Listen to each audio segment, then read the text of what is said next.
دیکھو قرآن میں نا بڑے علمی نکات ہیں. قرآن کہہ رہا ہے یعتذرون الیکم اذا رجعتم الیہم لترضوا عنہم. قرآن کہہ لترضوا عنہم ہے لترضوا عنہم, کوئی حافظ نہیں بیٹھا ہوا. لترضوا عنہم فإن ترضوا عنہم فإن اللہ لا يرضى عن القوم الفاسقین. اے نبی جب آپ غزوہ تبوک سے واپس پہنچیں گے تو یہ جھوٹی قسمیں اٹھائیں گے تاکہ آپ ان سے راضی ہو جائیں, خوش ہو جائیں. اگر آپ خوش ہو بھی گئے اللہ پھر بھی خوش بولو نہیں ہوگا. دیکھو یہاں نبی کو خوش کرنے کا ثواب کیوں نہیں مل رہا؟ کیونکہ یہاں نبی کو خوش کرنے سے مقصد اللہ کو خوش کرنا نہیں ہے. تو قرآن کہہ رہے ہیں ایسی خوشی کا میں ایسی خوشی پہ خوش نہیں. اور کعب ابن مالک, مرارہ ابن ربی اور ہلال ابن امیہ, ان تین صحابی نے سچ بول کے نبی کو ناراض کر دیا.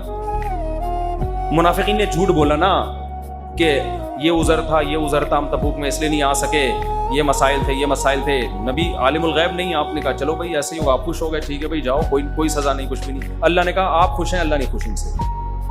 دوسری طرف منافقین جو مخلص صحابہ تھے تین, کعب ابن مالک, مرارہ ابن ربی, ہلال ابن امیہ, یہ تین صحابی نے سچ بولا. یا رسول اللہ کوئی عذر نہیں تھا, بس ہم سستی کی وجہ سے پیچھے رہے, کوئی عذر نہیں. جانا چاہیے تھا, ہم پہ فرض تھا, لیکن باغ پک چکے تھے, سب کچھ تیار تھا, پھر بھی نہیں گئے, کوئی عذر نہیں ہے. سچ بولا نا, نبی غضبناک ہو گئے. نبی کیا ہو گئے؟ اس لیے نہیں کہ سچ بولا ہے, اس لیے کہ جب کوئی عذر نہیں تھا تو پیچھے رہنے کا کوئی جواز بنتا نہیں. آپ نے فرمایا قم, جاؤ یہاں سے, حتی یقضی اللہ فیکم, اللہ فیصلہ کرے گا تمہارے بارے میں. 40-50 دن بائیکاٹ ہوا, یہاں تک کہ صحابی کہتے ہیں نبی نے سلام تک کا جواب نہیں دیتے تھے. کیا گزری صحابہ پر, مگر قرآن کہہ رہے ہیں میں کیا تھا ان سے, بولو راضی تھا, کیونکہ مجھے خوش کرنے کے لیے انہوں نے سچ بولا. تو پھر اللہ نے پیغمبر کو بھی راضی کر لیا بعد میں, اور اتنا خوش ہو گئے پیغمبر, فرمایا اللہ نے تمہاری تو. اچھا اور سنیں, اسلام کے عقیدے بتا رہا ہوں کتنے واضح ہیں کہ ہم اسلام کو فالو کسی مدرسے کے کسی بندے کی وجہ سے نہیں کرتے. اور یہ بھی بتا دوں, اس ایک بندے کی وجہ سے مدرسوں کو بدنام کرنا کہ مدرسے ایسے ہوتے ہیں, یوں ایسے ہوتے ہیں, یہ بھی وہی زیادتی ہے جس کا میں نے ابھی تذکرہ کیا. جب حضرت کعب ابن مالک کی توبہ قبول ہوئی تو ان کو خوشخبری پہنچی, وہ نبی کے پاس آئے. آپ صلی اللہ علیہ وسلم کا چہرہ حدیث میں آتا ہے استنار وجہہ کأن وجہہ قطعۃ قمر, ایسے چمک رہا تھا جیسے 14ویں کا چاند. آپ نے کیا فرمایا, ابشر بخیر یوم مر علیک منذ ولدتک امک, اے کعب اس دن کی خوشخبری قبول کرو کہ جس دن سے تمہاری ماں نے تمہیں جنا ہے, آج تک ایسا خوشی کا دن تمہاری زندگی میں نہیں آیا, اس دن کی مبارکباد ہو تمہیں. حضرت کعب بن مالک نے کیا کہا, امن کا ام من عند اللہ, یہ خوشخبری آپ کی طرف سے یا اللہ کی طرف سے؟ نہیں آ رہی بات. اس فکر میں لگے ہوئے ہیں کہ اللہ راضی ہے کہ نہیں ہے. دیکھو نبی کے راضی ہونے کا تو یقین ہو گیا نا. یہ نہیں سمجھ میں آئے گا, آسان کیس نہیں ہے, بہت مشکل کیس ہے.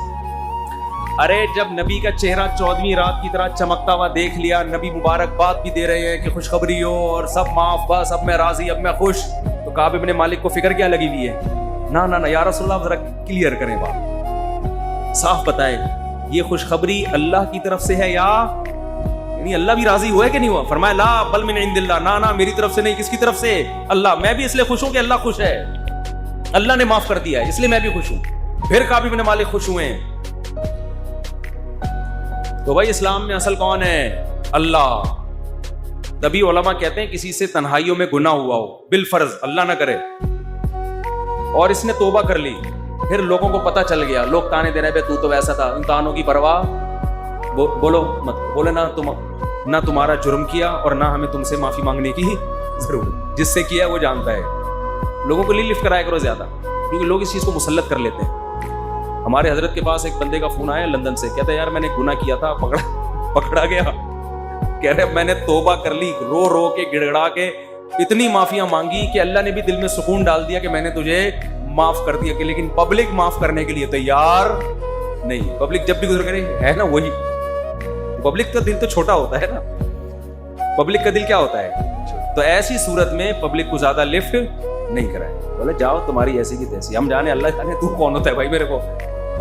اور قرآن کے الفاظ دیکھو یار, وَمَن يَعْمَلْ سُوءًا أَوْ يَظْلِمْ نَفْسَهُ ثم یستغفر اللہ یجد اللہ غفورا رحیما. ایسے وجد والی آیتیں ہیں. فرمایا جو بھی گناہ کرے گا، اپنی جان پہ ظلم کرے گا، ظلم ہو گیا، گناہ ہو گیا، شیطان نے بہکا دیا اس کو، غلط ہو گیا اس سے. حقوق العباد سے اس کا تعلق نہیں ہے، کیونکہ حقوق العباد میں پھر اس بندے سے بھی معافی مانگنا ضروری. کچھ جرائم ایسے جو اللہ اور بندے کے آپس کے معاملات.